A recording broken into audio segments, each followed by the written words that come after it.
Assalamualaikum warahmatullahi wabarakatuh. Perkenalkan, nama saya Raden Kartika Siwi Kusuma Pradeni, NIM 190710101315. Saya akan memaparkan jurnal saya yang berjudul Eksistensi Pengadilan Tata Usaha Negara dalam Penggunaan Sistem e-Court. Laju perkembangan teknologi yang semakin pesat akan berpengaruh pada banyak sektor. Seperti yang kita lihat di Indonesia, perkembangan teknologi ini mempengaruhi pengadilan tata usaha negara. Pada awalnya, sistem administrasi perkara dilakukan secara manual. Lalu, pada saat teknologi informasi telah berkembang, menggunakan sistem digitalisasi dalam pelaksanaan administrasi maupun tugas peradilan. Dalam upaya mewujudkannya, maka dibuatlah peradilan elektronik yang telah disahkan dengan dikeluarkannya Perma Nomor 1 Tahun 2019. Bertujuan untuk melaksanakan asas sederhana, cepat, dan biaya ringan di peradilan tata usaha negara. Tujuan penulisan ini untuk mengetahui bagaimana penerapan peradilan elektronik dalam peradilan tata usaha negara. Peradilan tata usaha negara dibentuk untuk menyelesaikan sengketa antara pemerintah dan warga negara, dan bertujuan untuk melindungi hak warga negaranya. Peradilan tata usaha negara berfungsi untuk menyeimbangkan kepentingan pemerintah dengan masyarakat melalui penegakan hukum administrasi negara. Pengadilan Tata Usaha Negara pertama kali dibentuk dengan ditetapkannya Kepres Nomor 52 Tahun 1990 tentang pembentukan Peradilan Tata Usaha Negara Jakarta, Medan, Palembang, Surabaya, dan Ujung Pandang pada tanggal 30 Oktober 1990. Tidak semua negara memiliki sistem peradilan tata usaha negara. Biasanya, negara tersebut termasuk dalam negara common law, karena peradilan untuk umum dan pejabat sama dan setara. Sedangkan negara sivil law menganut sistem peradilan tata usaha negara, seperti Prancis, Jerman, Jepang, Belanda, Thailand, dan Indonesia.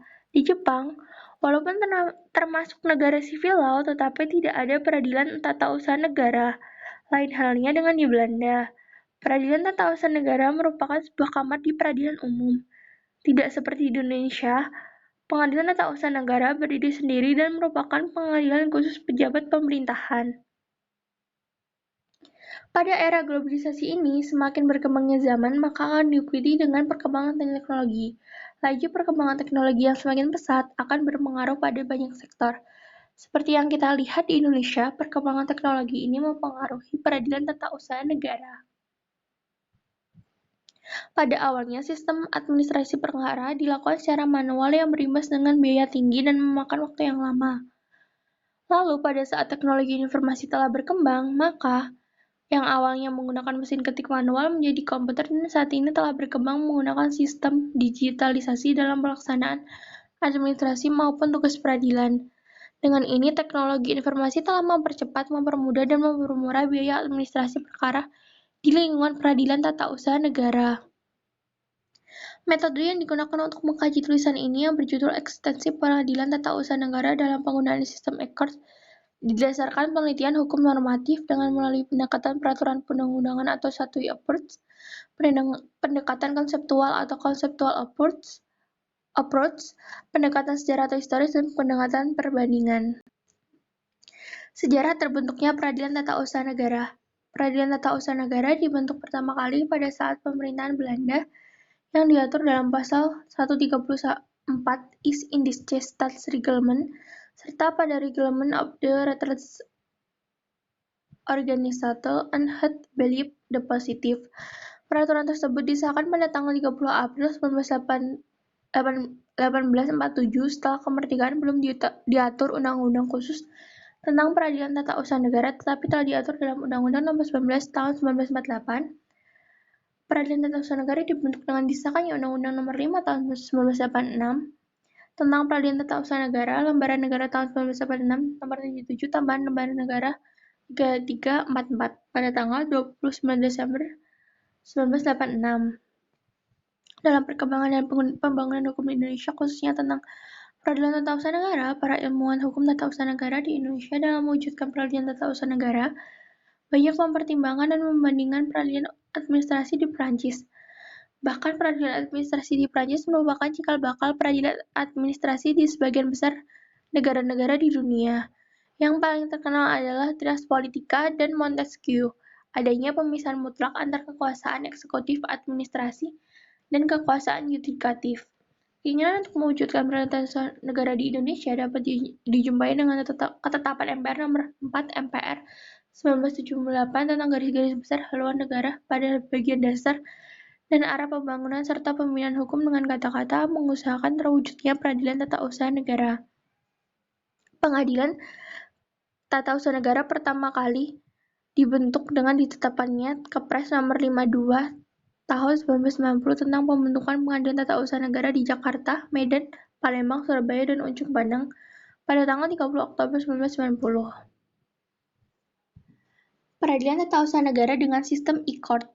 Apa itu e-court? E-court sendiri merupakan layanan bagi pengguna terdaftar untuk pendaftaran perkara secara online, mendapatkan nominal biaya perkara secara online, melakukan pembayaran secara online, pemanggilan dilakukan secara online melalui saluran elektronik, dan persidangan yang dilakukan secara virtual melalui perangkat elektronik.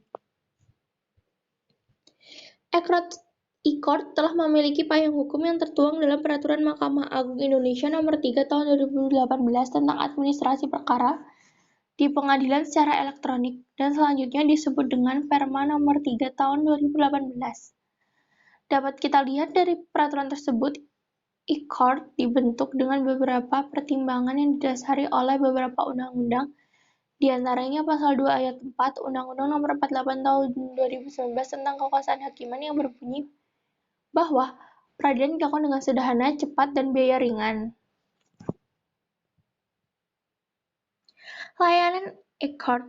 Pengguna terdaftar dan pengguna lainnya yaitu advokat sebagai pengguna terdaftar dan para pencari keadilan non-advokat sebagai pengguna lainnya yang sudah terdaftar dapat beracara di seluruh peradilan yang sudah aktif dalam pemilihan saat mau mendaftar perkara baru. 2. Pendaftaran perkara atau e-filing, yaitu pendaftaran perkara dilakukan secara online setelah pengguna terdaftar sebagai pengguna yang terdaftar, lalu memilih pengadilan negeri, pengadilan agama, atau pengadilan tun yang sudah terdaftar dan aktif melakukan pelayanan e-court. Semua berkas perkara dikirim secara online melalui aplikasi e-court Mahkamah Agung RI. 3. Taksiran pajak biaya atau e-sekum, yaitu dengan melakukan pendaftaran online melalui e-court, pengguna otomatis akan mendapatkan taksiran nominal biaya dan nomor pembayaran atau virtual account yang dapat dibayarkan melalui bank atau pembayaran digital yang tersedia. 4. Mendapatkan nomor perkara, yaitu setelah mendaftar melakukan pembayaran sesuai nominal biaya yang diberikan, maka pengadilan akan memberikan nomor perkara pada hari dan jam kerja. Kemudian aplikasi e-court akan memberikan notifikasi atau pemberitahuan bahwa perkara sudah tercatat di pengadilan. 5. Pemanggilan pihak secara online atau e-summon. Panggilan sidang dan pemberitahuan putusan disampaikan kepada para pihak yang bersidang secara online melalui alamat email para pihak, serta informasi panggilan tersebut dapat dilihat pada aplikasi e-court. 6. Persidangan secara elektronik atau e-litigasi. Aplikasi mendukung dalam hal persidangan secara elektronik atau online, sehingga pengiriman dokumen persidangan seperti replik, duplik, penjelasan, dan kesimpulan dapat dilakukan secara online dengan mengupload ke aplikasi e-court. Salinan putusan secara elektronik atau e-salinan, yaitu aplikasi yang memuat informasi putusan, yaitu tanggal putusan, amar putusan, tanggal minutasi, dan putusan elektronik yang dapat diunduh dan dilihat melalui aplikasi ini. 7. Tanda tangan elektronik, yaitu penandatanganan berkas salinan putusan elektronik dapat dilakukan secara online. Kelebihan dan kekurangan penggunaan sistem e-court. Kelebihan, efisiensi waktu, sehingga pendaftaran tidak perlu mengantri, cukup melakukan pendaftaran secara online dan penggugat atau tergugat tidak perlu mengantri untuk menjalani sidang. 2. Menghemat biaya. Dengan e-court, pengguna dapat memotong biaya untuk persidangan daripada persidangan konvensional. Karena pendaftaran maupun persidangannya dilakukan secara online, jadi tidak perlu mengeluarkan biaya berlebih. Kekurangan. 1. Sarana dan prasarana yang belum memadai. Seperti yang kita tahu, di Indonesia masih banyak sejumlah wilayah yang belum merasakan kemerataan persebaran sarana dan prasarana yang memadai. 2. Banyak pengacara yang belum terdaftar, sehingga sistem e-court yang baru diresmikan pada tahun 2018 Masih banyak pengacara yang belum mendaftar dan mencoba sistem ini dikarenakan kurangnya sosialisasi dan masih terkendala berbagai hal seperti banyak pengacara lanjut usia yang tidak mengerti cara penggunaan sistem tersebut. Demikianlah yang dapat saya sampaikan. Kurang lebihnya mohon maaf. Wassalamualaikum warahmatullahi wabarakatuh.